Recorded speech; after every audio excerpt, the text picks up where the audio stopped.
Hey, what's up, guys? Joker here. I want to just go over and talk about the new Lodestone letter that dropped last night. So yeah, I mean, it's mostly just about the data centers and stuff like that, and going over some other things. But yeah, we'll talk about it. So it starts. Hello, everyone, and Happy New Year. This is producer and director Naoki Yoshida. Thank you for sticking with us through 2021 and asked for your continued support in 2022. Since officially launching this on December 7th, Walker has experienced extremely high levels of congestion, causing players a great deal of frustration. The task of rebalancing jobs also remains, and we will continue working on this and other adjustments. While certain worlds continue to experience congestion during peak times, our plan is to fundamentally address the problem and is beginning to take shape, and I'd like to share your roadmap.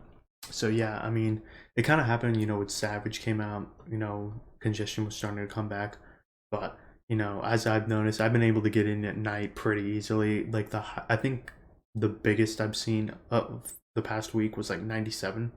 It's like you just wait for like 10 minutes and you're in.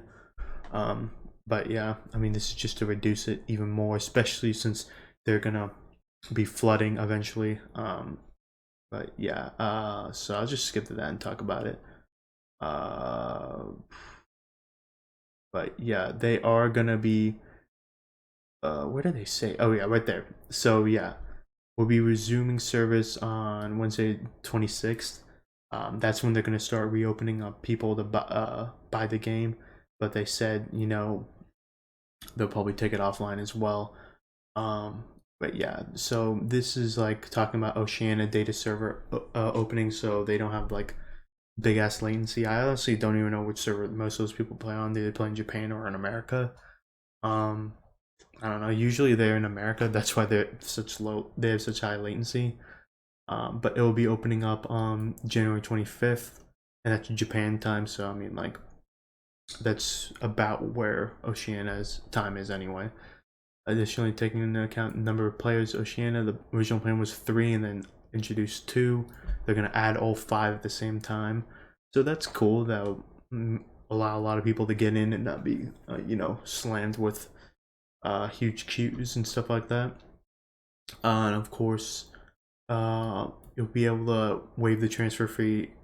And there's probably going to be other bonuses and stuff like that. I know there's like they sometimes will offer you like Gil or XP boosts and stuff like that. Yeah, recommencement of homeworld transfer service due to congestion following Endwalker. The homeworld transfer service is currently suspended. However, it's going to come back on the 26th. Yeah, and furthermore, upon resumption, it will be available on all data centers, not just those transferring from Oceania. So yeah, I mean that's good to know. But for those people, you have to pay unless you're transferring to Oceania. In response to congestion following Endwalker's release, we have postponed the launch of the data center travel system. It's now being planned for 6.1. To briefly explain, players will be able to visit worlds and other logical data centers with the same physical data center. Players will not be able to visit worlds and other regions / physical data centers. The cross-travel region is technically possible. Implementation still under consideration. Travel is initiated not while logged into the game, but when the character selection screen. Okay, so that's interesting. Yeah, I remember doing this one time where I transferred to a different world. I play on Lamia, but this dude was like on, I think, Fanfrit, and I transferred. I did it in the game. Like I just went to like a old went to the big ass Aetheryte and transferred. And it was pretty. It took some time. Like took a minute or so, and then it slant me over to Fanfrit. But I guess now they're making it you do it here, and it's also kind of interesting. I thought they were gonna allow you to transfer like in other regions and stuff like that originally. I guess they tabled that or something like that, but it's kind of cool that they're gonna allow you to visit other people in the same world. So it'd be like Aether, Crystal, and Primal. You'd be able to transfer between. If you're on Primal, you'd be able to do what I just said. From Lamia to Fanfrit. And I guess also if you're on Aether, you can transfer to Crystal too and go visit a player there. Which is like good. If you want to if you got separated because you were basically flying into Final Fantasy, and then you were like, oh, I had to pick this one because this actually had open spots while this server was like not. I mean, it's kind of cool to go visit and then also get the ability to transfer again. Expansion of Japanese data centers, not really a big deal for me, but I guess they're going to be expanding from 3 to 4 centers. The number of worlds won't change and stuff like that. But yeah, that's just for overall possible simultaneous logins will increase by 50,000 or more. Whoa, that is a big deal. I know I was looking at this statistic thing a little earlier. But yeah, I mean, where is it? Like I don't really keep that many tabs open, but yeah, here it is. I think it was like going through on these like different statistics and stuff like that on the realms. I don't know how fairly accurate it is. It kind of seems accurate, but I literally just typed in like Final Fantasy servers and stuff like that, and it gave like a good breakdown and stuff like that.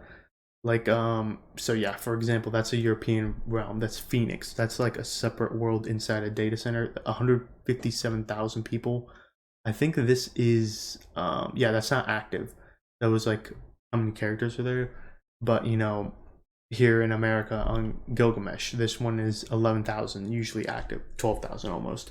So 50,000 is probably distributed across those that are in like you know Aether or Crystal or Primal, something like that. So that's actually a big deal. That's gonna help with congestion. Japan, I wish I could do that in freaking America, but down here it's currently they're gonna expand it later. It's gonna be 2 phase. August 2022 is the first phase, and then spring or summer 2023. So they're gonna add a new data center, and they're gonna have 8 worlds under that. So it's gonna be a huge deal in America. Definitely gonna lower the populations, especially in peak times when you know patches drop or raid tiers drop and stuff like that. Europe is gonna have a similar 2 phase thing, only they're gonna get theirs in July 2022, so they start earlier, but their second part will definitely be after ours apparently, and it's going to be the same thing where it's just expanding the world. And yeah, like I talked about, I was looking for the actual title, but it's January 25th, 5 p.m. So that's January 26th in America. Um, and this is like for opening of Oceania is also the same time. And basically, yeah, you're going to be able to buy the game again. However, in the event servers continue, they're going to pull it again, which is kind of interesting that they have that carte blanche to just pull the game whenever the hell they want. And I'm not talking about it from like a you know a store standpoint. I'm talking about it from you know the executive level down. They're fine with them doing that. I mean, we would also like to resume registration for free trial after modding serviceability a while longer. So, okay, I actually thought free trials are going to start again. Free trials are not starting. I think that's a good thing though, because you know, free trial people they can just you know pop in, pop out. I think it's about rewarding the people who are actually paying a sub. You know, you're not wasting your time, and they don't have to like give out free days anymore and stuff like that. So I think that's fine, but like obviously the free trial coming back could be a huge deal because you play until the end of Heavensward, which is freaking long. And I mean, what's kind of interesting is there's still sprouts. I mean, I still see some sprouts every once in a while, especially ones that are like low levels, which honestly surprises me every once in a while. Like I just played with somebody who was just playing Shasta for the first time. So yeah, so once again, I wish to apologize for the delays of server expansion caused by a global semiconductor shortage, and this is necessity for communities to separate due the regrouping of the worlds is another inconvenience that may prove unavoidable for some players. We ask for your understanding as we work to alleviate this issue. Despite these hardships, however, I believe server expansion is a significant step forward in providing players with the best gaming experience possible in Final Fantasy XIV. Work on bolstering the service will continue well into 2023, expending a vast amount of financial resources and manpower, but we will do our utmost to ensure this endeavor has no negative impact on your ability to play, so we appreciate your support while you continue your adventures. As I mentioned earlier, we're hard at work on not only further job adjustments, but other exciting new content for 6.0 series, as well as plans for our next expansion 7.0 In fact, we have a few announcements planned at the end of February. Ooh, that's interesting. Ooh, so be sure to keep your eyes peeled on the next letter from the producer live. Until next time, have another great year. So yeah, I want to see those job. Okay, so yeah, I found it. So 6.80 patch tuning says will release around February 7th. Biggest updates coming according to Ishida include wealth of job balancing changes. The focus here is going to be buffing the weaker classes to put them in line with the stronger ones rather than putting nerfs. Thank God that's how you fucking do it. Samurai, Monk, Black Mage will all get damage boosts, while Dancer will get additional firepower according to Ishida. Paladin mains, we've seen the biggest nerfs with Endwalker. We also happy to know that the job's DPS is getting a boost. Thank you God. I mean, fucking Paladin has been so annoying to play with it. Like, the new ability you got with Confiteor is just, it's literally like throwing confetti. Like, all in all, the upcoming update will focus on buffing the weaker classes rather than nerfing the powerful ones. So look at specifics. Dancer damage is low, so its output will be increased. That's good. I kind of noticed that Dancer does literally nothing. Black Mage, Samurai are too solo oriented, so further tuning will fix that. That's true. I mean, I played Black Mage fairly recently in Walker, and I played Samurai also, and they are very solo oriented classes. So yeah, I didn't really notice too much in the damage vicinity, but yeah, Samurai's damage is kind of, I mean, it feels like it pops. Monk Samurai will get damage buffs, but yeah, getting them more buffs is cool. Look how busy the jobs themselves are. Yeah, Samurai is busy. Black Mage is also busy. And Monk, I've just started leveling it. I've noticed it kind of gets kind of hectic. Paladin potencies are getting an upgrade. Thank you, Jesus. That's what we needed. But yeah, I mean, that's the next update that's coming out. All in all, I think this is all good things. Expanding. Nobody really complains about expanding data servers because, you know, makes queue time shorter. Also allows more people to play and stuff like that. But, you know, the only downside is to the company where it's like, hey, maybe the interest drops down, so your investment is going to be kind of pointless. But I think what they're doing is fine. They're adding not that many too. Also, they're kind of like just kind of gauging how they can and trying to actually play catch up. The 6.80 update sounds really good because I main Paladin. I haven't really noticed too much, but I have noticed on the new Endwalker, you know, Confiteor type thing, damage is kind of crap.